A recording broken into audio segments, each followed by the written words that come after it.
ਵਾਹਿਗੁਰੂ ਜੀ ਕਾ ਖਾਲਸਾ ਵਾਹਿਗੁਰੂ ਜੀ ਕੀ ਫਤਿਹ। ਵਿਸ਼ਵ ਭਰ ਦੀਆਂ ਸੰਗਤਾਂ ਨੂੰ ਬੰਦੀ ਛੋੜ ਦਿਹਾੜੇ ਦੀਆਂ ਬਹੁਤ-ਬਹੁਤ ਮੁਬਾਰਕਾਂ, ਬਹੁਤ-ਬਹੁਤ ਵਧਾਈਆਂ।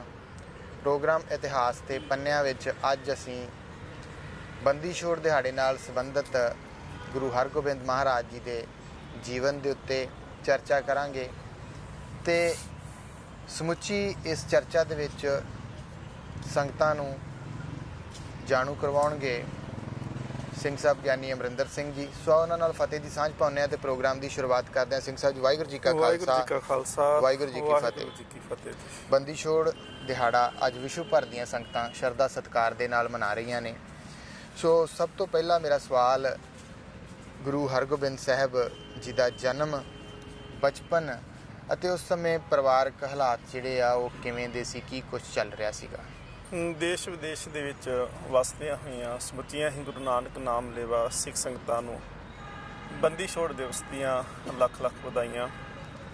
ਗੁਰੂ ਹਰਗੋਬਿੰਦ ਸਾਹਿਬ ਮਹਾਰਾਜ ਇੱਕ ਐਸੀ ਅਜੀਮ ਸ਼ਖਸੀਅਤ ਨੇ ਜਿਨ੍ਹਾਂ ਦੇ ਨਾਲ ਬਹੁਤ ਸਾਰੇ ਜਿਹੜੇ ਨੇ ਉਹ ਸਿੱਖ ਦਿਹਾੜੇ ਜੁੜੇ ਹੋਏ ਨੇ ਜੀ।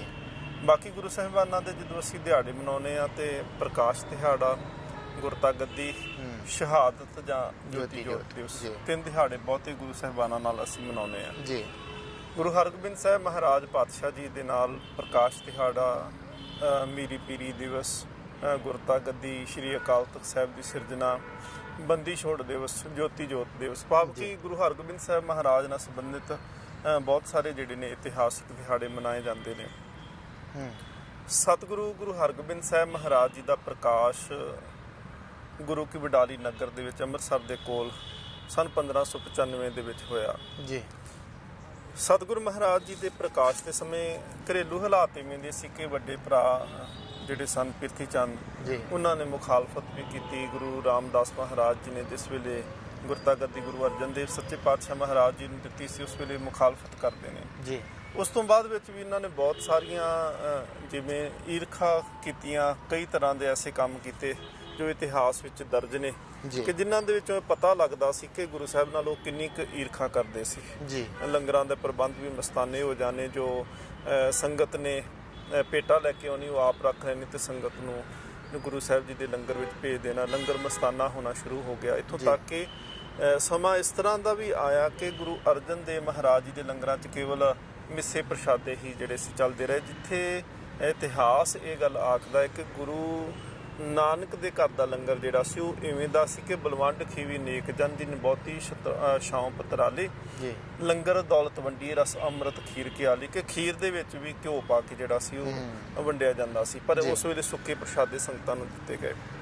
ਗੁਰੂ ਹਰਗੋਬਿੰਦ ਸਾਹਿਬ ਮਹਾਰਾਜ ਜੀ ਦਾ ਪ੍ਰਕਾਸ਼ ਦੇ ਸਮੇਂ ਜਿਹੜਾ ਸੀ ਹਾਲਾਤ ਇਵੇਂ ਦੇ ਹੋਏ ਕਿ ਵੱਡੇ ਭਰਾ ਪ੍ਰਿਥੀ ਚੰਦ ਨੇ ਬਹੁਤ ਸਾਰੀਆਂ ਚਾਲਾਂ ਚੱਲਣੀਆਂ ਸ਼ੁਰੂ ਕੀਤੀਆਂ ਕਿ ਗੁਰੂ ਅਰਜਨ ਦੇਵ ਮਹਾਰਾਜ ਜੀ ਦੇ ਪੁੱਤਰ ਨੂੰ ਕਿਸੇ ਨਾ ਕਿਸੇ ਤਰੀਕੇ ਦੇ ਨਾਲ ਜਿਹੜਾ ਸੀ ਉਹ ਖਤਮ ਕੀਤਾ ਜਾ ਸਕੇ ਤੇ ਮੇਰਾ ਪੁੱਤਰ ਜਿਹੜਾ ਹੈ ਮਿਹਰਬਾਨ ਉਹ ਗੁਰਤਾ ਗੱਦੀ ਤੇ ਬੈਠ ਸਕੇ ਜੀ। ਪਰ ਹੋਇਆ ਇਸ ਤਰ੍ਹਾਂ ਨਹੀਂ। ਚਲੋ ਬਹੁਤ ਸਾਰੇ ਹਮਲੇ ਵੀ ਕੀਤੇ ਗਏ।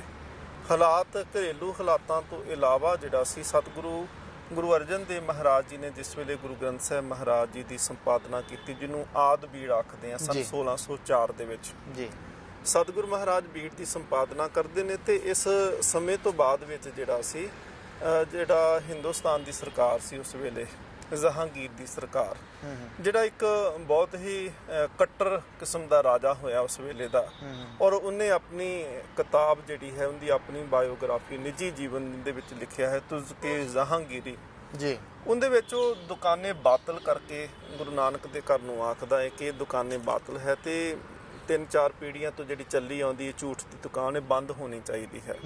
ਉਸ ਤੋਂ ਇਲਾਵਾ ਬਹੁਤ ਸਾਰੇ ਹੋਰ ਸਹਿਕਾਰਨ ਵੀ ਬਣੇ ਕਿ ਜਿਨ੍ਹਾਂ ਵਿੱਚ ਪ੍ਰਿਥੀ ਚੰਦ ਸੀ, ਜਿਨ੍ਹਾਂ ਵਿੱਚ ਚੰਦੂ ਸੀ, ਜਾਂ ਜਿਨ੍ਹਾਂ ਵਿੱਚ ਸ਼ੇਖ ਅਹਿਮਦ ਸਰੰਦੀ ਹੈ, ਸ਼ੇਖ ਫਰੀਦ ਬੁਖਾਰੀ ਹੈ, ਇਹਦੀ ਆਪਣੀ ਈਰਖਾ ਹੈ ਜਹਾਂਗੀਰ ਦੀ। ਸੋ ਉਸ ਸਮੇਂ ਦੇ ਹਾਲਾਤ ਜਿਹੜੇ ਸੀ ਉਹ ਸਿੱਖੀ ਤੇ ਬਹੁਤੇ ਅਨੁਕੂਲ ਨਹੀਂ ਸੀ। ਭਾਵ ਇੱਕ ਪਾਸੇ ਤਾਂ ਘਰ ਦੇ ਵਿੱਚੋਂ ਜਿਹੜੀ ਮੁਖਾਲਫਤ ਪ੍ਰਿਥੀ ਚੰਦ ਦੇ ਰੂਪ ਦੇ ਵਿੱਚ ਹੋ ਰਹੀ ਸੀ, ਦੂਸਰੇ ਪਾਸੇ ਜਿਹੜਾ ਸੀ ਸਮੇਂ ਦੀ ਹਕੂਮਤ ਜਿਹੜੀ ਸੀ ਉਹ ਵੀ ਗੁਰੂ ਨਾਨਕ ਦੇ ਘਰ ਨੂੰ ਜਿਹੜਾ ਸੀ ਉਹ ਢਾਹ ਲਾਉਣ ਵਾਲੇ ਪਾਸੇ ਜਿਹੜਾ ਸੀ ਉਹ ਬਾਰ-ਬਾਰ ਯਤਨ ਕਰਦੀ ਪਈ ਸੀ, ਸੋਚਦੀ ਪਈ ਸੀ ਜੀ।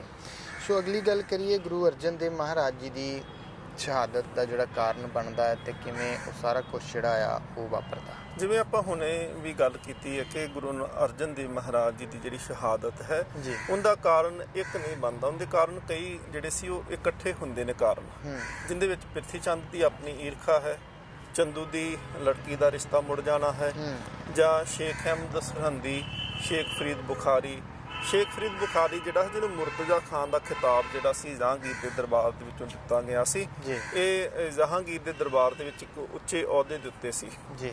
ਸ਼ੇਖ ਅਹਿਮਦ ਸਰਹੰਦੀ ਜਿਹੜਾ ਸੀ ਉਹ ਇੱਕ ਨਕਸ਼ਬੰਦੀਆਂ ਦੇ ਵਿੱਚੋਂ ਸੀ। ਅੱਜ ਵੀ ਤੁਸੀਂ ਜਦੋਂ ਸਰਹੰਦ ਜਾਂਦੇ ਆ ਆਪਣਾ ਦਰਸ਼ਨ ਕਰਨ ਵਾਸਤੇ ਫਤਿਹਗੜ੍ਹ ਸਾਹਿਬ ਜੀ, ਜਿੱਥੇ ਠੰਡਾ ਬੁਰਜ ਹੈ, ਉਸ ਅਸਥਾਨ ਦੇ ਬਿਲਕੁਲ ਹੀ ਕੋਲ ਜਿਹੜਾ ਹੈ ਇਹ ਸ਼ੇਖ ਅਹਿਮਦ ਸਰਹੰਦੀ ਦੀ ਕਬਰ ਬਣੀ ਹੋਈ ਹੈ ਜੀ। ਔਰ ਇਹ ਆਪਣੇ ਆਪ ਨੂੰ ਆਖਦਾ ਸੀ ਕਿ ਮੈਂ ਇਸਲਾਮ ਦੇ ਵਿੱਚ 1000 ਸਾਲ ਬਾਅਦ ਇੱਕ ਰਹਿਬਰ ਜਿਹੜਾ ਪੈਦਾ ਹੁੰਦਾ ਹੈ, ਜਿਹੜਾ ਇਸਲਾਮ ਦੇ ਗੁਣ ਉਹਦੇ ਰਵਾਇਤਾਂ ਨੂੰ ਪੁਨਰ ਗਠਨ ਕਰਦਾ ਹੈ, ਮੈਂ ਉਹ ਰਹਿਬਰ ਹਾਂ।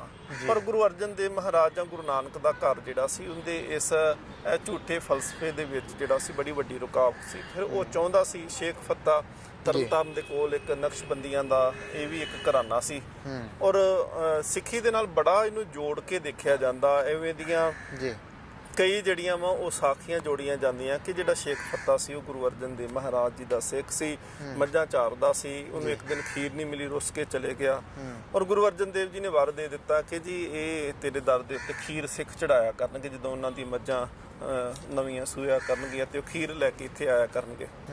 ਸੋ ਉਸ ਵੇਲੇ ਜਿਹੜਾ ਸੀ ਇਹ ਵੀ ਨਕਸ਼ਬੰਦੀ ਜਿਹੜਾ ਸੀ ਇਹ ਗੁਰੂ ਅਰਜਨ ਦੇਵ ਮਹਾਰਾਜ ਜੀ ਦੀਆਂ ਬਹੁਤ ਸਾਰੀਆਂ ਸ਼ਿਕਾਇਤਾਂ ਜਾਂ ਬਹੁਤ ਸਾਰੇ ਉਹਨਾਂ ਬਾਰੇ ਝੂਠ ਪ੍ਰਚਾਰ ਜਿਹੜਾ ਸੀ ਉਹ ਸ਼ੇਖ ਅਹਿਮਦ ਸਰਹੰਦੀ ਨੂੰ ਦੱਸਣਾ। ਤੇ ਸ਼ੇਖ ਅਹਿਮਦ ਸਰਹੰਦੀ ਜਿਹੜਾ ਸੀ ਸ਼ੇਖ ਫਰੀਦ ਬੁਖਾਰੀ ਨੂੰ ਇਸ ਕਰਕੇ ਚਿੱਠੀਆਂ ਲਿਖਦਾ ਸੀ ਕਿ ਉਹ ਦਰਬਾਰ ਦੇ ਵਿੱਚ ਹੈ ਤੇ ਕਿਸੇ ਨਾ ਕਿਸੇ ਤਰੀਕੇ ਨਾਲ ਗੁਰੂ ਅਰਜਨ ਦੇਵ ਮਹਾਰਾਜ ਨੂੰ ਕਤਲ ਕੀਤਾ ਜਾ ਸਕੇ। ਸੋ ਬਹੁਤ ਸਾਰੇ ਇਹ ਸਹਿ ਕਾਰਨ ਜਿਹੜੇ ਸੀ ਉਹ ਇਕੱਠੇ ਹੋ ਕਰਕੇ ਤੇ ਤੁਜ਼ਕੇ ਜਹਾਂਗੀਰੀ ਦੇ ਵਿੱਚ ਉਹ ਆਪ ਲਿਖਦਾ ਹੈ ਕਿ ਮੈਂ ਚਾਹੁੰਦਾ ਵਾਂ ਕਿ ਇਹ ਝੂਠ ਦੀ ਦੁਕਾਨ ਜਿਹੜੀ ਹੈ ਇਹ ਬੰਦ ਕੀਤੀ ਜਾ ਸਕੇ ਜੀ। ਫਿਰ ਗੁਰੂ ਅਰਜਨ ਦੇਵ ਮਹਾਰਾਜ ਜੀ ਦੀ ਸ਼ਹਾਦਤ ਜਿਹੜੀ ਆ ਉਸ ਤੋਂ ਬਾਅਦ ਦੇ ਵਿੱਚ ਗੱਲ ਕਰੀਏ ਤਾਂ ਫਿਰ ਗੁਰੂ ਹਰਗੋਬਿੰਦ ਸਾਹਿਬ ਜੀ ਦੇ ਉੱਤੇ ਸਾਰਾ ਜਿਹੜਾ ਆ ਉਹ ਜ਼ਿੰਮੇਵਾਰੀ ਜਿਹੜੀ ਆ ਜਦੋਂ ਆਈ ਤਾਂ ਉਹਨਾਂ ਨੇ ਕੀ ਕਾਰਜ ਜਿਹੜੇ ਹੋਰ ਕੀਤੇ, ਜਿਨ੍ਹਾਂ ਦੇ ਵਿੱਚ ਅਕਾਲ ਤਖਤ ਸਾਹਿਬ ਮੀਰੀ ਪੀਰੀ ਦਾ ਸਮਾਂ ਜਿਹੜਾ ਉਹਦੀ ਗੱਲ ਕਰੀਏ ਤਾਂ ਦੇਖੋ ਜੀ, ਗੁਰੂ ਹਰਗੋਬਿੰਦ ਸਾਹਿਬ ਮਹਾਰਾਜ ਪਾਤਸ਼ਾਹ ਜੀ ਦਾ ਪ੍ਰਕਾਸ਼ ਸਨ 1595 ਦਾ ਤੇ 1606 ਦੀ ਸ਼ਹਾਦਤ ਹੈ ਗੁਰੂ ਅਰਜਨ ਦੇਵ ਮਹਾਰਾਜ ਜੀ। 11 ਸਾਲ ਸਰੀਰਕ ਉਮਰ ਬਣਦੀ ਹੈ, ਜਾਂ ਇਸ ਤਰ੍ਹਾਂ ਕਹਿ ਲਓ ਕਿ ਸਭ ਤੋਂ ਘੱਟ ਉਮਰ ਦੇ ਵਿੱਚ ਜੇਕਰ ਕੋਈ ਗੁਰੂ ਪਹਿਲਾਂ ਬਣੇ ਨੇ, ਗੁਰੂ ਹਰਕ੍ਰਿਸ਼ਨ ਮਹਾਰਾਜ ਅੱਗੇ ਜਾ ਕੇ ਬਣਦੇ ਨੇ। ਗੁਰੂ ਹਰਗੋਬਿੰਦ ਸਾਹਿਬ ਮਹਾਰਾਜ ਨੇ 11 ਸਾਲ ਦੀ ਉਮਰ ਦੇ ਵਿੱਚ ਸਤਿਗੁਰੂ ਮਹਾਰਾਜ ਜੀ ਨੂੰ ਗ੍ਰਿਫਤਾਰ ਕਰਨ ਦੇ ਹੁਕਮ ਸੀ ਗੁਰੂ ਅਰਜਨ ਦੇਵ ਜੀ ਨੂੰ ਕਿ ਗ੍ਰਿਫਤਾਰ ਕਰਕੇ ਲਾਹੌਰ ਲਿਆਂਦਾ ਜਾਵੇ। ਮਹਾਰਾਜ ਸੱਚੇ ਪਾਤਸ਼ਾਹ ਉਸ ਤੋਂ ਪਹਿਲਾਂ ਆਪ ਜਾਂਦੇ ਨੇ, ਆਪ ਗਏ। ਜਾਣ ਤੋਂ ਪਹਿਲਾਂ ਗੁਰਤਾ ਗੱਦੀ ਜਿਹੜੀ ਸੀ ਉਹ ਬਾਬਾ ਬੁੱਢਾ ਸਾਹਿਬ ਜੀ ਉਹਨਾਂ ਦੇ ਰਾਹੀਂ ਜਿਹੜੀ ਸੀ ਗੁਰਤਾ ਗੱਦੀ ਗੁਰੂ ਹਰਗੋਬਿੰਦ ਸਾਹਿਬ ਮਹਾਰਾਜ ਜੀ ਨੂੰ ਦਿੱਤੀ ਗਈ। ਹਰਿਮੰਦਰ ਸਾਹਿਬ ਜੀ ਦੀਆਂ ਪ੍ਰਕਰਮਾਂ ਕੀਤੀਆਂ ਗਈਆਂ, ਔਰ ਇਹ ਵੀ ਹੁਕਮ ਕਰਕੇ ਗਏ ਸੀ ਗੁਰੂ ਅਰਜਨ ਦੇਵ ਮਹਾਰਾਜ ਕਿ ਕੱਲ੍ਹ ਨੂੰ ਕੋਈ ਵੀ ਕਾਰਜ ਕਰਨਾ ਹੈ ਤੇ ਉਹਦੇ ਵਾਸਤੇ ਜਿਹੜਾ ਹੈ ਬਾਬਾ ਬੁੱਢਾ ਸਾਹਿਬ ਜੀ ਦੀ ਸਲਾਹ ਜ਼ਰੂਰ ਲੈਣੀ ਹੈ। ਭਾਈ ਗੁਰਦਾਸ ਸਾਹਿਬ ਜੀ ਦਾ ਜਿਹੜਾ ਹੈ ਉਹਨਾਂ ਨੂੰ ਵੀ ਜ਼ਰੂਰ ਪੁੱਛਣਾ ਹੈ। ਸੋ ਗੁਰੂ ਅਰਜਨ ਦੇਵ ਮਹਾਰਾਜ ਸਨ 1606 ਦੇ ਵਿੱਚ ਸ਼ਹੀਦੀ ਹੁੰਦੀ ਹੈ, ਸ਼ਹਾਦਤ ਪ੍ਰਾਪਤ ਕਰਦੇ ਨੇ। ਇਹ ਸ਼ਹਾਦਤ ਬਿਲਕੁਲ ਹੀ ਸ਼ਾਂਤਮਈ ਸੀ, ਇਹਦੇ ਵਿੱਚ ਕੋਈ ਵੀ ਵਿਰੋਧ ਨਹੀਂ ਸੀ। ਹਾਲਾਂਕਿ ਇਹ ਸ਼ਹਾਦਤ ਜਿਹੜੀ ਹੈ ਇਹਦੇ ਵਿੱਚੋਂ ਇੱਕ ਨਵਾਂ ਰੰਗ ਸ਼ਹੀਦੀ ਦਾ ਉੱਭਰ ਕੇ ਸਾਹਮਣੇ ਆਇਆ ਸੀ। ਸੋ ਉਸ ਤੋਂ ਬਾਅਦ ਵਿੱਚ ਗੁਰੂ ਹਰਗੋਬਿੰਦ ਸਾਹਿਬ ਸੱਚੇ ਪਾਤਸ਼ਾਹ ਮਹਾਰਾਜ ਫਿਰ ਉਹਨਾਂ ਨੇ 2 ਤਲਵਾਰਾਂ ਪਹਿਨੀਆਂ, ਬਾਬਾ ਬੁੱਢਾ ਸਾਹਿਬ ਜੀ ਨੇ ਪਹਿਨਾਈਆਂ, ਇੱਕ ਮੀਰੀ ਦੀ ਇੱਕ ਪੀਰੀ ਦੀ। ਇਹ ਭਗਤੀ ਤੇ ਸ਼ਕਤੀ ਦਾ ਸਿਧਾਂਤ ਸੀ, ਜਿਹਨੂੰ ਵਿਦਵਾਨ ਅੱਗੇ ਜਾ ਕੇ ਆਖਦੇ ਨੇ ਕਿ ਗੁਰੂ ਗੋਬਿੰਦ ਸਿੰਘ ਮਹਾਰਾਜ ਅੰਮ੍ਰਿਤ ਸੰਚਾਰ ਕਰਨ ਵਾਲੇ ਜਿਹੜਾ ਖੰਡਾ ਵਰਤਿਆ ਉਹਦਾ ਵੀ ਮਤਲਬ ਇਹੀ ਸੀ ਕਿ ਮੀਰੀ ਤੇ ਪੀਰੀ, ਕਿਉਂਕਿ ਕਿਰਪਾਨ ਜਿਹੜੀ ਹੁੰਦੀ ਉਹ ਇੱਕ ਧਾਰੀ ਹੈ ਤੇ ਖੰਡਾ 2 ਧਾਰੀ ਹੈ। ਇਹਦਾ ਮਤਲਬ ਕਿ ਮੀਰੀ ਤੇ ਪੀਰੀ ਨੂੰ ਜੋੜ ਕੇ ਖੰਡਾ ਸੀ ਉਹ ਤਿਆਰ ਹੋਇਆ ਤੇ ਉਹਦੇ ਵਿੱਚੋਂ ਅੰਮ੍ਰਿਤ ਸੰਚਾਰ ਸਤਿਗੁਰੂ ਮਹਾਰਾਜ ਜੀ ਨੇ ਕੀਤਾ। ਸੋ ਮੀਰੀ ਤੇ ਪੀਰੀ ਦੀਆਂ ਤਲਵਾਰਾਂ ਪਹਿਨੀਆਂ। ਫਿਰ ਸਤਿਗੁਰੂ ਮਹਾਰਾਜ ਜੀ ਨੇ ਦਿੱਲੀ ਦੇ ਲਾਹੌਰ ਦੇ ਤਖਤ ਤੋਂ ਜਿਹੜਾ ਸੀ ਉਹ ਉੱਚਾ ਤਖਤ ਬਣਾਇਆ ਗਿਆ, ਹਰਿਮੰਦਰ ਸਾਹਿਬ ਦੇ ਬਿਲਕੁਲ ਸਾਹਮਣੇ ਤਖਤ, ਉਹਨੂੰ ਅਕਾਲ ਬੁੰਗਾ ਪਹਿਲੋਂ ਆਖਦੇ ਸੀ, ਅੱਜ ਅਸੀਂ ਸ਼੍ਰੀ ਅਕਾਲ ਤਖਤ ਸਾਹਿਬ ਆਖਦੇ ਹਾਂ। ਔਰ ਨਾਮ ਅਕਾਲ ਤਖਤ ਇਸ ਕਰਕੇ ਰੱਖਿਆ ਗਿਆ ਕਿ ਕਾਲ ਜਿਹੜਾ ਹੁੰਦਾ ਹੈ ਉਹਦਾ ਅਰਥ ਸਮਾਂ ਹੁੰਦਾ ਹੈ, ਉਹਦਾ ਅਰਥ ਅੰਤ ਵੀ ਹੁੰਦਾ ਹੈ। ਤੇ ਅਕਾਲ ਅਗੇਤਰ ਜਦੋਂ ਐੜਾ ਲੱਗਦਾ ਹੈ ਤੇ ਉਹਦਾ ਅਰਥ ਬਦਲ ਜਾਂਦੇ ਨੇ ਬਿਲਕੁਲ, ਕਿ ਜਿਹਨੇ ਕਦੀ ਖਤਮ ਨਹੀਂ ਹੋਣਾ, ਜਿਹੜਾ ਸਮੇਂ ਤੋਂ ਪਰੇ ਹੈ। ਪਰਮਾਤਮਾ ਦੇ ਨਾਮ ਦੇ ਉੱਪਰ, ਅਕਾਲ ਪੁਰਖ ਦੇ ਨਾਮ ਦੇ ਉੱਤੇ ਜਿਹੜਾ ਸੀ ਉਹ ਅਕਾਲ ਤਖਤ ਦੀ ਸਿਰਜਣਾ ਕੀਤੀ ਗਈ ਆ ਜੀ। ਫਿਰ ਸਤਿਗੁਰੂ ਮਹਾਰਾਜ ਜੀ ਨੇ ਉੱਥੇ ਬੈਠਣਾ, ਔਰ ਉਸ ਵੇਲੇ ਢਾਡੀ ਜਿਹੜੇ ਸੀ ਰੱਖੇ ਗਏ, ਜਿਹੜੇ ਵੀਰ ਰਸੀ ਵਾਰਾਂ, ਖਾਸ ਕਰਕੇ ਗੁਰੂ ਗ੍ਰੰਥ ਸਾਹਿਬ ਮਹਾਰਾਜ ਵਿੱਚ 22 ਜਿਹੜੀਆਂ ਵਾਰਾਂ ਨੇ, ਉਹਦੇ ਵਿੱਚੋਂ ਵੀ ਸਤਿਗੁਰੂ ਮਹਾਰਾਜ ਜੀ ਨੇ ਵਾਰਾਂ ਦੇ ਉੱਪਰ ਧੁਨਾਂ ਚਾੜੀਆਂ ਉਸ ਵੇਲੇ ਵੀਰ ਰਸੀ, ਔਰ ਵਾਰਾਂ ਦਾ ਕੀਰਤਨ ਜਿਹੜਾ ਸੀ ਉਹ ਵਾਰਾਂ ਗਾਈਆਂ ਜਾਣੀਆਂ। ਦਿਨੇ ਆਸਾ ਕੀ ਵਾਰ ਦਰਬਾਰ ਸਾਹਿਬ ਵਿੱਚ ਹੋਣੀ, ਸ਼ਾਮ ਨੂੰ ਢਾਡੀ ਦਰਬਾਰ ਲੱਗਣਾ ਗੁਰੂ ਹਰਗੋਬਿੰਦ ਸਾਹਿਬ ਮਹਾਰਾਜ ਦੇ ਸਾਹਮਣੇ, ਅਖਾੜਾ ਵੀ ਲੱਗਣਾ, ਉੱਥੇ ਘੋਲ ਵੀ ਹੋਇਆ ਕਰਨੇ ਜੀ। ਗੁਰੂ ਹਰਗੋਬਿੰਦ ਸਾਹਿਬ ਮਹਾਰਾਜ ਜੀ ਦਾ ਹੁਕਮ ਸੀ ਕਿ ਭੇਟਾਂ ਦੇ ਵਿੱਚ ਉਹਨੂੰ ਸ਼ਸਤਰ ਲੈ ਕੇ ਆਇਆ ਕਰਨੇ ਹਨ, ਘੋੜੇ ਲੈ ਕੇ ਆਉਣੇ ਨੇ, ਨੌਜਵਾਨ ਆਪਣੀਆਂ ਜਵਾਨੀਆਂ ਭੇਟ ਕਰੋ ਜੀ। ਮਹਾਰਾਜ ਨੇ ਉਸ ਵੇਲੇ ਬਹੁਤ ਵੱਡੀ ਫੌਜ ਤਿਆਰ ਕੀਤੀ, 5 ਵੱਖੋ ਵੱਖਰੇ ਜਰਨੈਲ ਜਿਹੜੇ ਸਨ, ਭਾਈ ਲੰਗਾ ਵਰਗੇ ਜਿਹੜੇ ਸੀ, ਬਾਬਾ ਬਿਧੀ ਚੰਦ ਸਾਹਿਬ ਵਰਗੇ ਜਿਹੜੇ ਸਨ, ਉਹਨਾਂ ਨੂੰ ਜਿਹੜਾ ਸੀ ਉਹਨਾਂ ਦੀ ਜਹੇਦਾਰੀ ਪੰਜਾਂ ਨੂੰ ਜਿਹੜੀ ਸੀ ਉਹ ਸੌਂਪਣਾ ਕੀਤੀ, ਔਰ ਹੁਕਮ ਕਰ ਦਿੱਤਾ ਕਿ ਸਿੱਖ ਜਿਹੜੇ ਨੇ ਉਹ ਆਪਸ ਦੇ ਵਿੱਚ ਝਗੜਾ ਨਾ ਕਰਨ, ਤੇ ਝਗੜਾ ਕੀਤਾ ਤੇ ਆਪੇ ਫੈਸਲਾ ਕਰਨ। ਜੇ ਨਹੀਂ ਫੈਸਲਾ ਹੁੰਦਾ ਤੇ ਕਿਸੇ ਸਰਕਾਰੀ ਦਰਬਾਰੇ ਨਹੀਂ ਜਾਣਾ, ਉਹਦੇ ਫੈਸਲੇ ਵਾਸਤੇ ਅਕਾਲ ਤਖਤ ਸਾਹਿਬ ਤੇ ਆਉਣਾ ਹੈ। ਸੋ ਅੱਜ ਵੀ ਉਹੀ ਮਰਿਆਦਾ ਜਿਵੇਂ ਚੱਲਦੀ ਹੈ ਕਿ ਕਿਸੇ ਦਾ ਕੋਈ ਵੀ ਧਾਰਮਿਕ ਮਸਲਾ ਹੁੰਦਾ ਹੈ ਤੇ ਉਹ ਅਕਾਲ ਤਖਤ ਸਾਹਿਬ ਦੇ ਸਨਮੁਖ ਜਾ ਕੇ ਪਹੁੰਚਦੀ ਹੈ, ਤੇ ਉੱਥੇ ਜਿਹੜੇ ਉਹ 5 ਤਖਤ ਸਾਹਿਬਾਨਾਂ ਦੇ ਜਿਹੜੇ ਜਹੇਦਾਰ ਨੇ ਉਸ ਮਸਲੇ ਦੀ ਵਿਚਾਰ ਵੀ ਕਰਦੇ ਨੇ ਜੀ। ਬਿਲਕੁਲ, ਬਹੁਤ ਖੂਬ। ਸੋ ਬੰਦੀ ਛੋੜ ਦਿਹਾੜੇ ਦੇ ਨਾਲ ਸੰਬੰਧਿਤ ਅਸੀਂ ਸਮੁੱਚੇ ਇਤਿਹਾਸ ਦੀ ਚਰਚਾ ਕਰ ਰਹੇ ਹਾਂ ਤੇ ਬਹੁਤ ਹੀ ਸੁੰਦਰ ਵਿਚਾਰਾਂ ਦੀ ਸਾਂਝ ਕਰ ਰਹੇ ਆ ਸਿੰਘ ਸਾਹਿਬ ਗਿਆਨੀ ਅਮਰਿੰਦਰ ਸਿੰਘ ਜੀ। ਸੋ ਆਓ ਅੱਗੇ ਚੱਲਦੇ ਹਾਂ। ਤੇ ਅਗਲਾ ਮੇਰਾ ਸਵਾਲ ਇਹ ਆ ਕਿ ਫਿਰ ਜਦੋਂ ਇਹ ਸਾਰਾ ਕੁਝ ਹੁੰਦਾ ਆ, ਅਕਾਲ ਤਖਤ ਸਾਹਿਬ ਦੀ ਸਿਰਜਣਾ, ਮੀਰੀ ਪੀਰੀ ਦੀਆਂ 2 ਕਿਰਪਾਨਾਂ ਜਿਹੜੀਆਂ ਉਹ ਪਹਿਨਦੇ ਆ, ਉਸ ਤੋਂ ਬਾਅਦ ਦੇ ਵਿੱਚ ਫਿਰ ਇਹ ਸੁਭਾਵਿਕ ਆ ਕਿ ਸਰਕਾਰ ਤੱਕ ਤਾਂ ਗੱਲ ਜਿਹੜੀ ਆ ਉਹ ਪਹੁੰਚੀ ਹੋਵੇਗੀ, ਤਾਂ ਫਿਰ ਜਹਾਂਗੀਰ ਨੇ ਗੁਰੂ ਸਾਹਿਬ ਨੂੰ ਕਿਉਂ ਬੁਲਾਵਾ ਭੇਜਿਆ ਕਿ ਤੁਸੀਂ ਗਵਾਲੀਅਰ ਜਿਹੜਾ ਆ ਉਹ ਆਓ? ਜਿਸ ਤਰ੍ਹਾਂ ਆਪ ਜੀ ਨੇ ਬੜਾ ਸੋਹਣਾ ਉਹਦੇ ਵਿੱਚ ਦੱਸ ਹੀ ਦਿੱਤਾ ਵਾ ਕਿ ਸਰਕਾਰਾਂ ਜਿਹੜੀਆਂ ਹੁੰਦੀਆਂ ਨੇ ਉਹਨਾਂ ਨੂੰ ਅਕਸਰ ਇਹ ਗੱਲਾਂ ਪਤਾ ਹੁੰਦੀਆਂ ਨੇ ਕਿ ਥੱਲੜੇ ਗਰਾਊਂਡ ਲੈਵਲ ਤੇ ਕੀ ਕੁਝ ਹੁੰਦਾ, ਕਿਉਂਕਿ ਥੱਲੜੇ ਲੋਕ ਜਿਹੜੇ ਹੁੰਦੇ ਨੇ ਉਹ ਦਰਜਾ ਬਦਰਜਾ ਉੱਪਰ ਜਿਹੜੀ ਸੀ ਇਹ ਗੱਲ ਪਹੁੰਚਾਉਣਾ ਸ਼ੁਰੂ ਕਰ ਦਿੰਦੇ ਨੇ। ਸੋ ਜਹਾਂਗੀਰ ਜਿਹੜੀ ਬਗਾਵਤ ਜਾਂ ਜਿਸ ਘਰ ਨੂੰ ਝੂਠ ਦੀ ਦੁਕਾਨ ਆਖਦਾ ਸੀ, ਜਿੰਦੇ ਕਰਕੇ ਗੁਰੂ ਅਰਜਨ ਦੇਵ ਦੀ ਸ਼ਹਾਦਤ ਹੋ ਜਾਂਦੀ ਆ। ਗੁਰੂ ਅਰਜਨ ਦੇਵ ਦੀ ਸ਼ਹਾਦਤ ਤੋਂ ਬਾਅਦ ਵਿੱਚ ਉਹਨੇ ਇੱਕ ਹੁਕਮ ਵੀ ਜਾਰੀ ਕੀਤਾ ਸੀ ਕਿ ਗੁਰੂ ਨਾਨਕ ਦੇ ਘਰ ਦਾ ਜਿਹੜਾ ਸਾਰਾ ਮਾਲ ਸਬਾਬ ਹੈ ਉਹ ਕਬਜ਼ੇ ਵਿੱਚ ਲੈ ਲਿਆ ਜਾਵੇ ਤੇ ਪਰਿਵਾਰ ਨੂੰ ਗ੍ਰਿਫਤਾਰ ਕੀਤਾ ਜਾਵੇ। ਉਸ ਵੇਲੇ ਪਰਿਵਾਰ ਜਿਹੜਾ ਸੀ ਕੁਝ ਸਮੇਂ ਵਾਸਤੇ ਡਰੋਲੀ ਵੀ ਚਲੇ ਗਿਆ ਸੀ ਜੀ। ਸੋ ਸੱਚੇ ਪਾਤਸ਼ਾਹ ਮਹਾਰਾਜ ਜਿਹੜਾ ਸੀ ਉਹਨਾਂ ਦੀ ਇਹ 3 ਸਾਲ ਬਾਅਦ, ਕਿਉਂਕਿ 1606 ਦੀ ਸ਼ਹਾਦਤ ਤੋਂ ਬਾਅਦ 1609 ਦੇ ਵਿੱਚ ਮੀਰੀ ਪੀਰੀ ਤੇ ਅਕਾਲ ਤਖਤ ਸਾਹਿਬ ਦੀ ਸਿਰਜਣਾ ਹੈ ਜੀ। ਸੋ ਇਹ ਥੋੜਾ ਹੀ ਸਮਾਂ ਜਿਹੜਾ ਸੀ, ਇਹ ਥੋੜਾ ਸਮੇਂ ਦੇ ਵਿੱਚ ਜਹਾਂਗੀਰ ਨੇ ਦੇਖਿਆ ਕਿ ਜਿਹੜੀ ਮੈਂ ਆਵਾਜ਼ ਜਾਂ ਇੱਥੇ ਜਿਹੜੀ ਸੀ ਬਗਾਵਤ ਨੂੰ ਦਬਾਉਣਾ ਚਾਹੁੰਦਾ ਸੀ ਉਹ ਹੋਰ ਉੱਭਰ ਕੇ ਸਾਹਮਣੇ ਆਈ ਹੈ ਕਿ ਤਖਤ ਰਚ ਦੇਣਾ, ਮੀਰੀ ਤੇ ਪੀਰੀ ਦੀਆਂ ਤਲਵਾਰਾਂ ਪਹਿਨਣੀਆਂ, ਫੌਜਾਂ ਰੱਖਣੀਆਂ, ਫੈਸਲੇ ਕਰਨੇ। ਸੋ ਇਹ ਸਾਰਾ ਕੁਝ ਜਿਹੜਾ ਸੀ ਉਹ ਸਮੇਂ ਦੀ ਹਕੂਮਤ ਦੀਆਂ ਅੱਖਾਂ ਦੇ ਵਿੱਚ ਚੁਭਦਾ ਪਿਆ ਸੀ। ਸੋ ਉਸ ਕਰਕੇ ਕੁਝ ਜਿਹੜੇ ਈਰਖਾ ਗੁਰੂ ਘਰ ਨਾਲ ਰੱਖਣ ਵਾਲੇ ਸੀ ਉਹਨਾਂ ਨੇ ਵੀ, ਨਜ਼ੂਮੀਆਂ ਨੇ ਵੀ ਕੁਝ ਜਿਹੜੇ ਸਨ ਉਹਨਾਂ ਨੇ ਗੱਲ ਕਹਿਣੀ ਸ਼ੁਰੂ ਕਰ ਦਿੱਤੀ, ਕਹਿਣ ਲੱਗੇ ਜੀ ਤੁਹਾਡੇ ਤੇ ਸਾੜ ਸਤੀ ਚੱਲਦੀ ਹੈ ਜਹਾਂਗੀਰ ਨੂੰ, ਤੇ ਇਹ ਸਾੜ ਸਤੀ ਤਾਂ ਠੀਕ ਹੋ ਸਕਦੀ ਹੈ, ਰਵਾਇਤਾਂ ਦੇ ਅਨੁਸਾਰ ਇਹ ਗੱਲਾਂ ਲਿਖੀਆਂ ਗਈਆਂ ਨੇ ਇਤਿਹਾਸ ਦੇ ਵਿੱਚ ਕਿ ਇਹ ਸਾੜ ਸਤੀ ਤਾਂ ਖਤਮ ਹੋ ਸਕਦੀ ਹੈ ਜੇਕਰ ਤੁਸੀਂ ਇਹਦੇ ਵਾਸਤੇ ਗੁਰੂ ਹਰਗੋਬਿੰਦ ਸਾਹਿਬ ਵਰਗੀ ਸ਼ਖਸੀਅਤ ਨੂੰ ਤੁਸੀਂ ਲੈ ਕੇ ਆਓ, ਤੁਹਾਡੇ ਵਾਸਤੇ ਕੋਈ ਪਾਠ ਪੂਜਾ ਕਰਨ ਜੀ। ਵੈਸੇ ਵੀ ਉਹ ਚਾਹੁੰਦਾ ਸੀ ਕਿ ਗੁਰੂ ਸਾਹਿਬ ਜੀ ਨੂੰ ਕਿਸੇ ਨਾ ਕਿਸੇ ਤਰੀਕੇ ਨਾਲ ਜਿਹੜਾ ਸੀ ਨਜ਼ਰਬੰਦ ਕੀਤਾ ਜਾ ਸਕੇ। ਮਤਲਬ ਸਰਕਾਰ ਬਹਾਨੇ ਜਿਹੜੀ ਆ ਉਹ ਬਹਾਨੇ ਦੇ ਵਿੱਚ ਗੁਰੂ ਸਾਹਿਬ ਜੀ ਨੂੰ ਗਵਾਲੀਅਰ ਜਿਹੜਾ ਸੀ ਉਹ ਸੱਦਿਆ ਗਿਆ ਸੀ ਜੀ। ਤੇ ਫਿਰ ਜਦੋਂ ਗਵਾਲੀਅਰ ਬੁਲਾਇਆ ਗਿਆ ਤਾਂ ਕਿਲੇ ਦੇ ਵਿੱਚ ਗੁਰੂ ਸਾਹਿਬ ਨੂੰ ਕੈਦ ਕਿਉਂ ਕੀਤਾ ਗਿਆ ਤੇ ਉਸ ਸਮੇਂ ਉੱਥੋਂ ਦੇ ਹਾਲਾਤ ਜਿਹੜੇ ਕਿਲੇ ਦੇ ਉਹ ਕੀ ਸੀਗੇ? ਇੱਕ ਗੱਲ ਸਾਨੂੰ ਬੜੀ ਇਹ ਸਮਝ ਲੈਣੀ ਚਾਹੀਦੀ ਆ ਕਿ ਜੇਕਰ ਗੁਰੂ ਹਰਗੋਬਿੰਦ ਸਾਹਿਬ ਮਹਾਰਾਜ ਨੂੰ ਕੇਵਲ ਕੋਈ ਸਾੜ ਸਤੀ ਜਾਂ ਕਿਸੇ ਦੁੱਖ ਦੇ ਨਿਵਾਰਨ ਵਾਸਤੇ ਸੱਦਿਆ ਹੁੰਦਾ ਤੇ ਮਹਾਰਾਜ ਨੂੰ ਕਿਸੇ ਚੰਗੀ ਥਾਂ ਤੇ ਰਿਹਾਇਸ਼ ਦਿੱਤੀ ਹੋਣੀ ਸੀ, ਤੇ ਜੇਕਰ ਨਜ਼ਰਬੰਦ ਵੀ ਕਰਨਾ ਹੁੰਦਾ ਤੇ ਗਵਾਲੀਅਰ ਵਰਗੇ ਕਿਲੇ 'ਚ ਕਰਨ ਦੀ ਲੋੜ ਨਹੀਂ ਸੀ। ਇਹਦਾ ਇੱਕ ਕਾਰਨ ਵਿਸ਼ੇਸ਼ ਇਹ ਆ ਕਿ ਤੁਸੀਂ ਅੱਜ ਵੀ ਦਰਸ਼ਨ ਕਰੋ ਗਵਾਲੀਅਰ ਦੇ ਕਿਲੇ ਦੇ ਵਿੱਚ ਜਾ ਕੇ, ਤੇ ਉਹ ਗਵਾਲੀਅਰ ਦਾ ਕਿਲਾ ਅੱਜ ਵੀ ਇਸ ਗੱਲ ਦੀ ਗਵਾਹੀ ਭਰਦਾ ਹੈ ਕਿ ਉੱਥੇ ਪਿੱਲਰ ਬਣੇ ਹੋਏ ਨੇ, ਉਹਨਾਂ ਪਿਲਰਾਂ ਦੇ ਵਿੱਚ ਨਾਲ ਜਿਹੜੇ ਸੀ ਉਹ ਸਮੇਂ ਦੀਆਂ ਹਕੂਮਤਾਂ ਜਿਹੜੀਆਂ ਸਨ, ਰਾਜੇ ਸਨ, ਛੋਟੇ ਛੋਟੇ ਰਜਵਾੜਿਆਂ ਦੇ ਬਹੁਤ ਸਾਰੇ ਪਹਾੜੀ ਰਾਜੇ ਵੀ ਉਸ ਵੇਲੇ 52 ਰਾਜਿਆਂ ਦਾ ਜ਼ਿਕਰ ਮਿਲਦਾ ਹੈ ਤੇ ਉਹਨਾਂ ਨੂੰ ਉਸ ਪਿਲਰਾਂ ਦੇ ਨਾਲ ਰੋਜ਼ ਬੰਨਿਆ ਹੁੰਦਾ ਸੀ। ਭਾਵ ਕਿ ਉੱਥੇ ਰਾਜ ਸੀ ਜਿਹੜੇ ਕੈਦੀ ਸੀਗੇ ਜਾਂ ਜਿਸ ਤਰ੍ਹਾਂ ਉਹ ਕੋਈ ਆਮ ਕਿਲਾ ਨਹੀਂ ਸੀ, ਉਹ ਕੋਈ ਆਮ ਜਿਹੜੀ ਕੈਦ ਨਹੀਂ ਸੀ। ਸੋ ਇਸ ਕਰਕੇ ਜਿਹੜਾ ਸੀ ਉਹ 52 ਰਾਜੇ ਜਿਹੜੇ ਸਨ ਉਹ ਰਾਜਸੀ ਕੈਦੀ ਸੀ ਜੀ, ਔਰ ਉਹਨਾਂ ਨੂੰ ਰੋਜ਼ ਜਿਹੜਾ ਭੋਜਨ ਰੋਟੀ ਦਿੱਤੀ ਜਾਂਦੀ ਸੀ ਨਾ, ਉਹ ਰੋਟੀ ਦੇ ਵਿੱਚ ਇੱਕ ਸਲੋ ਪੋਇਜ਼ਨ, ਇੱਕ ਥੋੜੀ ਮਾਤਰਾ ਵਿੱਚ ਜ਼ਹਿਰ ਦਿੱਤਾ ਜਾਂਦਾ ਸੀ ਜਿਹੜਾ ਹੌਲੀ ਹੌਲੀ ਸਰੀਰ ਦੇ ਅੰਦਰ ਜਾ ਕੇ ਤੇ ਸਰੀਰ ਨੂੰ ਗਾਲਦਾ ਸੀ, ਖਾਣੇ ਦੇ ਵਿੱਚ ਦਿੱਤਾ ਜਾਂਦਾ ਸੀ। ਔਰ ਜਿਹੜੇ ਪਾਣੀ, ਉਹ ਅੱਜ ਵੀ ਉਹ ਖੂਹ ਉੱਥੇ ਮੌਜੂਦ ਹੈ ਜਿੱਥੋਂ ਪਾਣੀ ਪੀਤਾ ਜਾਂਦਾ ਸੀ, ਉਹ ਪਾਣੀ ਦੇ ਵਿੱਚ ਵੀ ਜ਼ਹਿਰ ਘੋਲਿਆ ਹੁੰਦਾ ਸੀ। ਜੀ ਜੀ ਜੀ ਬਿਲਕੁਲ। ਸੋ ਉਹਦਾ ਕਾਰਨ ਇਹ ਸੀ ਕਿ ਜਿੰਨੇ ਵੀ ਉੱਥੇ ਕੈਦੀ ਬਣ ਕੇ ਰਾਜੇ ਆਉਂਦੇ ਸੀ, ਕੋਈ ਵੀ ਰਾਜਾ, ਕੋਈ ਵੀ ਉੱਥੋਂ ਦਾ ਕੈਦੀ ਜਿਹੜਾ ਸੀ ਕਦੇ ਜਿਉਂਦਾ ਬਾਹਰ ਨਹੀਂ ਸੀ ਗਿਆ। ਸੋ ਵਿਸ਼ੇਸ਼ ਕਰਕੇ ਗੁਰੂ ਸਾਹਿਬ ਜੀ ਨੂੰ ਵੀ ਇਹ ਖਤਮ ਕਰਨ ਦੇ ਵਾਸਤੇ ਇੱਕ ਜਿੱਦਾਂ ਸਾਜ਼ਿਸ਼ ਘੜੀ ਗਈ ਸੀ ਕਿ ਕਿਸੇ ਨਾ ਕਿਸੇ ਤਰੀਕੇ ਨਾਲ ਮਹਾਰਾਜ ਨੂੰ ਖਤਮ ਕਰਨਾ, ਤੇ ਗਵਾਲੀਅਰ ਦੇ ਕਿਲੇ ਵਿੱਚ ਸੌਖੇ ਤਰੀਕੇ ਨਾਲ ਖਤਮ ਕੀਤਾ ਜਾ ਸਕਦਾ। ਬਿਲਕੁਲ, ਕਹਿੰਦੇ ਕਿ ਉੱਥੇ ਕੋਈ ਗੁਰਸਿੱਖ ਵੀ ਰਹਿੰਦਾ ਸੀਗਾ ਜਿਹੜਾ ਗੁਰੂ ਸਾਹਿਬ ਲਈ ਸਪੈਸ਼ਲ ਪ੍ਰਸ਼ਾਦਾ ਜਿਹੜਾ ਹੈ ਉਹ ਆਪ ਤਿਆਰ ਕਰਦਾ ਸੀਗਾ, ਉੱਥੋਂ ਪ੍ਰਸ਼ਾਦਾ ਉਹ ਨਹੀਂ ਸੀ ਜਿਹੜਾ ਛਕਦੇ। ਸੋ ਰਹੋ ਵਿਚਾਰ, ਅਗਲੀ ਗੱਲ ਕਰੀਏ ਗਵਾਲੀਅਰ ਦੇ ਕਿਲੇ ਦੇ ਵਿੱਚ ਫਿਰ ਗੁਰੂ ਸਾਹਿਬ ਨੂੰ ਜਦੋਂ ਉੱਥੇ ਰੱਖਿਆ ਗਿਆ ਤਾਂ ਉਹ ਸਮਾਂ ਕਿਵੇਂ ਨਿਕਲਿਆ, ਕਿਵੇਂ ਦਾ ਸਮਾਂ ਸੀਗਾ?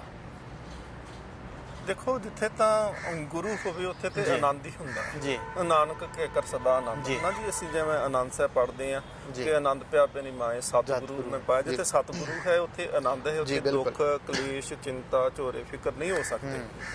ਗੁਰੂ ਹਰਗੋਬਿੰਦ ਸਾਹਿਬ ਮਹਾਰਾਜ ਜਿਸ ਦਿਨ ਗਵਾਲੀਅਰ ਦੇ ਕਿਲੇ ਵਿੱਚ ਗਏ ਤੇ ਉੱਥੋਂ ਦਾ ਦਰੋਗਾ ਹਰੀਦਾਸ ਜਿਹੜਾ ਸੀ, ਉਹਨੇ ਸਤਿਗੁਰੂ ਮਹਾਰਾਜ ਜੀ ਦੀ ਸ਼ਖਸੀਅਤ ਨੂੰ ਦੇਖ ਕੇ ਤੇ ਨਮਸਕਾਰ ਕੀਤੀ ਆ। ਪਰ ਮਹਾਰਾਜ ਨੂੰ ਉਸ ਦਿਨ ਹੀ ਦੱਸ ਦਿੱਤਾ ਸੀ ਕਿ ਮਹਾਰਾਜ ਇੱਥੋਂ ਦਾ ਭੋਜਨ ਪਾਣੀ ਜਲ ਤੁਸੀਂ ਨਾ ਛਕਿਓ ਕਿਉਂਕਿ ਇਹਦੇ ਵਿੱਚ ਜ਼ਹਿਰ ਮਿਲਾਇਆ ਜਾਂਦਾ ਹੈ। ਗੁਰੂ ਹਰਗੋਬਿੰਦ ਸਾਹਿਬ ਮਹਾਰਾਜ ਵਾਸਤੇ ਜਿਵੇਂ ਆਪ ਨੇ ਜ਼ਿਕਰ ਕੀਤਾ ਕਿ ਸੰਗਤ ਵੱਲੋਂ ਪ੍ਰਸ਼ਾਦਾ, ਮਹਾਰਾਜ ਨੇ ਪਹਿਲੇ ਦਿਨ ਹੀ ਕਿਹਾ ਕਿ ਸਾਡਾ ਜਲਪਾਨ ਜਿਹੜਾ ਹੈ ਅਸੀਂ ਇੱਥੋਂ ਨਹੀਂ ਕੁਝ ਵੀ ਛਕਾਂਗੇ, ਸਾਡਾ ਸੰਗਤ ਲੈ ਕੇ ਆਵੇਗੀ, ਅਸੀਂ ਰਾਜਸੀ ਭੋਜਨ ਨਹੀਂ ਛਕਾਂਗੇ। ਸਤਿਗੁਰੂ ਮਹਾਰਾਜ ਵਾਸਤੇ ਫਿਰ ਕੱਲਿਆਂ ਵਾਸਤੇ ਨਹੀਂ ਭੋਜਨ ਆਉਂਦਾ ਰਿਹਾ। ਮਹਾਰਾਜ ਦੇ ਨਾਲ ਜਿੰਨੇ ਉੱਥੇ ਕੈਦੀ ਸੀ ਜਾਂ ਜਿੰਨੇ ਉੱਥੇ ਮੁਲਾਜ਼ਮਤ ਸੀ, ਉਹਨਾਂ ਸਾਰਿਆਂ ਨੂੰ ਹੀ ਉੱਥੋਂ ਭੋਜਨ ਜਿਹੜਾ ਸੀ ਉਹ ਦਿੱਤਾ ਜਾਂਦਾ ਸੀ। ਸੋ ਮੰਨ ਲਓ ਇੱਕ ਤਾਂ ਰੋਟੀ ਪਾਣੀ ਚੰਗਾ ਮਿਲਣਾ ਉੱਥੇ ਸ਼ੁਰੂ ਹੋ ਗਿਆ। ਮਾਹੌਲ ਜਿਹੜਾ ਸੀ ਉਹ ਇੱਕ ਬਹੁਤ ਪੋਜ਼ਿਟਿਵ એનર્ਜੀ ਵਾਲਾ ਮਾਹੌਲ ਉੱਥੇ ਜਿਹੜਾ ਸੀ ਉਹ ਮਿਲ ਗਿਆ ਜੀ ਜੀ, ਕਿਉਂਕਿ ਗੁਰੂ ਹਰਗੋਬਿੰਦ ਸਾਹਿਬ ਮਹਾਰਾਜ ਜਿੱਥੇ ਨੇ ਉੱਥੇ ਕਥਾ ਵੀ ਹੋਏਗੀ, ਕੀਰਤਨ ਵੀ ਹੋਏਗਾ। ਮਹਾਰਾਜ ਜੀ ਨੇ ਹਰ ਥਾਂ ਤੇ ਉੱਥੇ ਮਾਹੌਲ ਐਵੇਂ ਦਾ ਉੱਥੇ ਬਣਾਇਆ ਕਿ ਰੋਜ਼ਾਨਾ ਹੀ ਉੱਥੇ ਜਿਵੇਂ ਸਤਸੰਗ ਘੜੀਆਂ ਚੱਲਣ ਲੱਗ ਪਈਆਂ, ਜਿਵੇਂ ਉਹ ਜਗ੍ਹਾ ਗੁਰਦੁਆਰਾ ਬਣ ਚੁੱਕੀ ਸੀ ਕਿਉਂਕਿ ਮਹਾਰਾਜ ਉੱਥੇ ਆਪ ਵਿਰਾਜਮਾਨ ਸਨ। ਸੋ ਜਿਹੜਾ ਸੀ ਬਹੁਤ ਚੰਗੀ ਉੱਥੇ ਉਹਨਾਂ ਨੂੰ એનર્ਜੀ ਮਿਲਣੀ ਸ਼ੁਰੂ ਹੋਈ। ਜਿਹੜੇ ਸੁੱਕ ਚੁੱਕੇ ਸੀ, ਜਿਹੜੇ ਇਹ ਸੋਚਦੇ ਸੀ ਕਿ ਅਸੀਂ ਇਸੋਂ ਜਿਉਂਦੇ ਨਹੀਂ ਲੰਘ ਸਕਾਂਗੇ। ਵੈਸੇ ਇਤਿਹਾਸ ਇੱਕ ਹੋਰ ਘਟਨਾ ਵੀ ਮਿਲਦੀ ਹੈ ਕਿ ਗੁਰੂ ਨਾਨਕ ਦੇਵ ਮਹਾਰਾਜ ਵੀ ਇੱਕ ਵਾਰੀ ਇੱਦਾਂ ਹੀ ਆਪਣੇ ਆਪ ਨੂੰ ਗੁਲਾਮਾਂ ਦੇ ਦੇਸ਼ ਵਿੱਚ ਰੋਹਲਖੰਡ ਜਾ ਕੇ ਉਹਨਾਂ ਨੇ ਵਿਕਾ ਦਿੱਤਾ ਸੀ ਕਿ ਦੂਜਿਆਂ ਨੂੰ ਆਜ਼ਾਦ ਕਰਾ ਸਕੀਏ। ਗੁਰੂ ਨੂੰ ਕੋਈ ਕੈਦ ਨਹੀਂ ਕਰ ਸਕਦਾ। ਇਹ ਉਹਨਾਂ ਰਾਜਿਆਂ ਦੀਆਂ ਜਿਵੇਂ ਆਪਣੇ ਇਸ਼ਟ ਦੇ, ਆਪਣੇ ਭਗਵਾਨ ਦੇ ਪ੍ਰਤੀ ਅਰਦਾਸਾਂ ਸਨ, ਉਹਨਾਂ ਦੀਆਂ ਬੇਨਤੀਆਂ ਸੀ ਕਿ ਸਾਨੂੰ ਕੋਈ ਤੇ ਇਸ ਨਰਕ ਦੇ ਵਿੱਚੋਂ ਕੱਢੇ, ਤੇ ਉਹ ਅਰਦਾਸਾਂ ਬੇਨਤੀਆਂ ਮਹਾਰਾਜ ਨੇ ਸੁਣ ਕਰਕੇ ਹੀ ਮਹਾਰਾਜ ਗੁਰੂ ਹਰਗੋਬਿੰਦ ਸਾਹਿਬ ਉੱਥੇ ਗਏ ਹੋਏ ਨੇ। ਫਿਰ ਸਤਿਗੁਰੂ ਮਹਾਰਾਜ ਉੱਥੇ ਜਾਣ ਕਰਕੇ ਮਾਹੌਲ ਬਦਲਿਆ। ਉੱਥੇ ਹਰ ਚੀਜ਼, ਹਰ ਜਿਹੜੀ ਚੰਗੀ એનર્ਜੀ, ਚੰਗੀ ਊਰਜਾ ਜਿਹੜੀ ਸੀ ਉੱਥੇ ਪ੍ਰਾਪਤ ਹੋਣੀ ਸ਼ੁਰੂ ਹੋਈ। ਸੋ ਗੁਰੂ ਹਰਗੋਬਿੰਦ ਸਾਹਿਬ ਮਹਾਰਾਜ ਜੀ ਦੇ ਜਾਣ ਕਰਕੇ ਭੋਜਨ ਠੀਕ ਹੋਇਆ। ਇੱਕ ਖੁਰਾਕ ਹੁੰਦੀ ਹੈ ਤੇ ਇੱਕ ਵਿਚਾਰ ਹੁੰਦੇ ਨੇ, ਇਹ ਦੋਨੋਂ ਚੀਜ਼ਾਂ ਸਹੀ ਹੋ ਗਈਆਂ ਉਸ ਵੇਲੇ। ਸੋ ਸਤਿਗੁਰੂ ਮਹਾਰਾਜ ਜੀ ਦੇ ਕਰਕੇ ਉਹਨਾਂ ਰਾਜਿਆਂ ਨੂੰ ਇੱਕ ਜਿਵੇਂ ਪੁਨਰ ਜੀਵਨ ਜਿਹੜਾ ਹੁੰਦਾ ਉਹਨਾਂ ਦਾ ਉੱਚਾ ਹੋਇਆ ਜੀ ਜੀ, ਪੁਨਰ ਜੀਵਨ ਦੀ ਪ੍ਰਾਪਤੀ ਹੋ ਗਈ ਜੀ। ਇਤਿਹਾਸਕ ਜ਼ਿਕਰ ਜਿਹੜਾ ਹੈ ਉਹ ਵੀ ਮਿਲਦੇ ਆ ਕਿ ਇੱਥੋਂ ਅੰਮ੍ਰਿਤਸਰ ਤੋਂ ਵੀ ਸਿੱਖ ਜਿਹੜੇ ਆ ਉਹ ਬਾਬਾ ਬੁੱਢਾ ਸਾਹਿਬ ਜੀ ਦੀ ਅਗਵਾਈ ਦੇ ਵਿੱਚ ਤੇ ਹੋਰ ਇਲਾਕਿਆਂ ਤੋਂ ਉਹ ਵੀ ਉੱਥੇ ਪਹੁੰਚਦੇ ਸੀਗੇ ਜੀ। ਬਿਲਕੁਲ ਬਿਲਕੁਲ ਜੀ। ਬਾਬਾ ਬੁੱਢਾ ਸਾਹਿਬ ਜੀ ਬਹੁਤ ਵੱਡੀ ਅਜ਼ੀਮ ਸ਼ਖਸੀਅਤ ਨੇ। ਬਿਰਧ ਬਾਬਾ ਕਰਕੇ ਉਹਨਾਂ ਨੂੰ ਕਿਹਾ ਗਿਆ। ਗੁਰੂ ਨਾਨਕ ਦੇਵ ਜੀ ਤੋਂ ਲੈ ਕੇ ਗੁਰੂ ਹਰਗੋਬਿੰਦ ਸਾਹਿਬ ਤੱਕ ਉਹ ਮੁਖੀ ਸਿੱਖਾਂ ਦੇ ਵਿੱਚੋਂ ਸ੍ਰੇਸ਼ਟ ਸਨ ਜੀ। ਬਾਬਾ ਬੁੱਢਾ ਸਾਹਿਬ ਜੀ ਨੇ ਦੇਖਿਆ ਕਿ ਜਿਸ ਵੇਲੇ ਇਹ ਸਮਾਂ ਲੰਮਾ ਹੋ ਗਿਆ ਕੈਦ ਦਾ, ਬਾਬਾ ਬੁੱਢਾ ਸਾਹਿਬ ਜੀ ਨੇ ਇੱਥੋਂ ਦਰਬਾਰ ਸਾਹਿਬ ਜੀ ਤੋਂ ਸੰਗਤ ਨੂੰ ਨਾਲ ਲੈ ਕੇ ਹੱਥ ਵਿੱਚ ਮਸ਼ਾਲ ਫੜ ਕੇ ਤੇ ਇੱਕ ਚੌਂਕੀ, ਰੋਸ ਦੇ ਵਜੋਂ ਚੌਂਕੀ ਜਿਹੜੀ ਸੀ ਉਹ ਕੱਢਣੀ ਸ਼ੁਰੂ ਕੀਤੀ।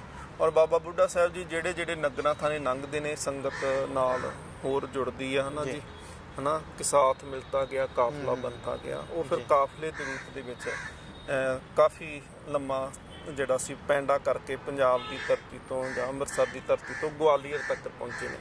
ਗਵਾਲੀਅਰ ਫਿਰ ਕਿਲੇ ਦੇ ਅੰਦਰ ਜਾਣ ਦੀ ਇਜਾਜ਼ਤ ਨਹੀਂ ਮਿਲੀ ਜੀ। ਬਾਬਾ ਬੁੱਢਾ ਸਾਹਿਬ ਜੀ ਨੇ ਕਿਲੇ ਦੇ ਦਰਵਾਜ਼ੇ ਤੇ ਨਮਸਕਾਰ ਕੀਤੀ। ਕਿਸੇ ਨੇ ਪੁੱਛਿਆ ਵੀ ਸੀ ਕਿ ਕਿਲੇ ਦੇ ਬੂਹੇ ਤੇ ਕਿਉਂ? ਕਹਿੰਦੇ ਜਿੱਥੇ ਮੇਰਾ ਸਤਿਗੁਰੂ ਹੋਵੇ ਉਹ ਥਾਂ ਪਵਿੱਤਰ ਹੁੰਦੀ। ਮੇਰੇ ਮਹਾਰਾਜ ਇੱਥੋਂ ਲੰਘ ਕੇ ਗਏ ਨੇ। ਸੋ ਬਾਬਾ ਬੁੱਢਾ ਸਾਹਿਬ ਜੀ ਨੇ ਕਿਲੇ ਦੀ ਪਰਿਕਰਮਾ ਕੀਤੀ। ਰੋਜ਼ ਉੱਥੋਂ ਜਿਹੜਾ ਸੀ ਚੌਂਕੀ ਕਿਲੇ ਦੇ ਦੁਆਲੇ ਕੱਢਣੀ। ਫਿਰ ਗੁਰੂ ਹਰਗੋਬਿੰਦ ਸਾਹਿਬ ਮਹਾਰਾਜ ਜੀ ਨੇ ਹੁਕਮ ਕੀਤਾ ਸੀ, ਬਾਬਾ ਜੀ ਆਪ ਜੀ ਵਾਪਸ ਜਾਓ ਤੇ ਉੱਥੇ ਚੌਂਕੀ ਕੱਢੋ, ਤੁਹਾਡੀ ਪ੍ਰਵਾਨ ਹੈ। ਔਰ ਜਦੋਂ ਤੁਸੀਂ ਚੌਂਕੀ ਕੱਢੋਗੇ ਤੁਹਾਡੀ ਚੌਂਕੀ ਜੁਗੋ ਜੁਗ ਅਟੱਲ ਹੋਊਗੀ। ਅਸੀਂ ਹਰ ਚੌਂਕੀ ਦੇ ਵਿੱਚ ਸ਼ਾਮਲ ਹੋਵਾਂਗੇ। ਤੇ ਅੱਜ ਵੀ ਉਵੇਂ ਹੀ ਸ਼ਾਮ ਦੇ ਸਮੇਂ ਅਕਾਲ ਤਖਤ ਸਾਹਿਬ ਤੋਂ ਚੌਂਕੀ ਆਰੰਭ ਹੁੰਦੀ ਹੈ।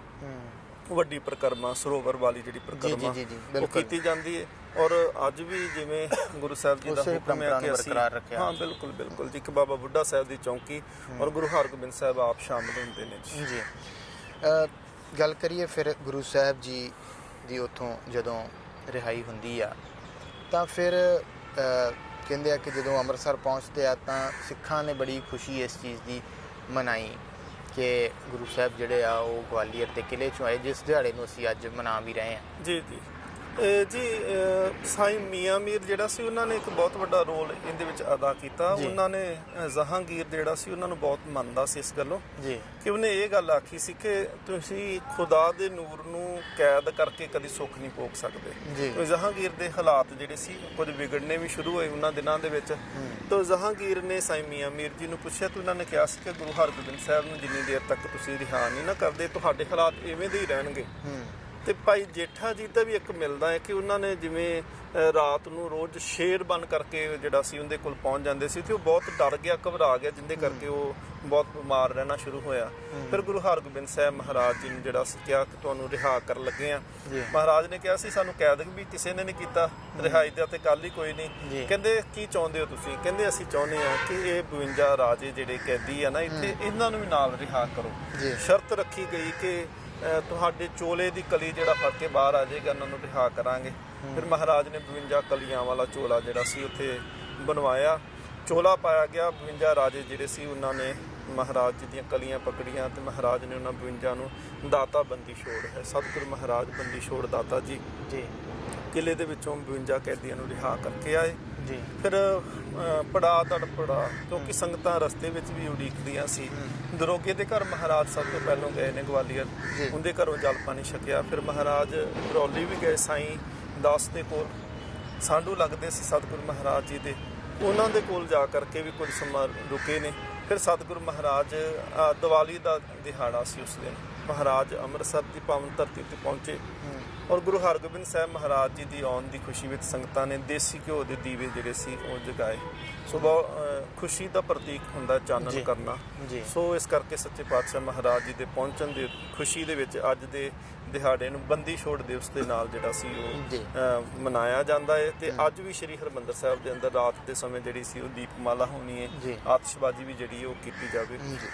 ਬਿਲਕੁਲ, ਬੰਦੀ ਛੋੜ ਦਿਵਸ ਵਿਸ਼ਵ ਭਰ ਦੀਆਂ ਸੰਗਤਾਂ ਸ਼ਰਧਾ ਸਤਿਕਾਰ ਦੇ ਨਾਲ ਮਨਾ ਰਹੀਆਂ ਨੇ ਤੇ ਉਸੇ ਹੀ ਪਰੰਪਰਾ ਨੂੰ ਜਾਣੀ ਕਿ ਗੁਰੂ ਹਰਗੋਬਿੰਦ ਸਾਹਿਬ ਮਹਾਰਾਜ ਮੀਰੀ ਪੀਰੀ ਦੇ ਮਾਲਕ ਉਹਨਾਂ ਦੇ ਗਵਾਲੀਅਰ ਤੋਂ ਵਾਪਸ ਅੰਮ੍ਰਿਤਸਰ ਪਹੁੰਚਣ ਦੀ ਖੁਸ਼ੀ ਦੇ ਵਿੱਚ ਉਸੇ ਪਰੰਪਰਾ ਨੂੰ ਤੋਰਦਿਆਂ ਹੋਇਆਂ ਅੱਜ ਵੀ ਆਤਿਸ਼ਬਾਜ਼ੀ ਵੀ ਹੁੰਦੀ ਆ, ਦੀਪਮਾਲਾ ਜਿਹੜੀ ਆ ਉਹ ਵੀ ਹੁੰਦੀ ਆ ਤੇ ਨਿਰੰਤਰ ਕੀਰਤਨ ਦੇ ਪ੍ਰਵਾਹ ਜਿਹੜਾ ਆ ਉਹ ਤਾਂ ਰੋਜ਼ਾਨਾ ਚੱਲਦਾ ਹੀ ਹੈ ਤੇ ਬੇਅੰਤ ਸੰਗਤਾਂ ਦਰਸ਼ਨ ਇਸ਼ਨਾਨ ਕਰਕੇ ਹਾਜ਼ਰੀਆਂ ਭਰਦੀਆਂ ਨੇ।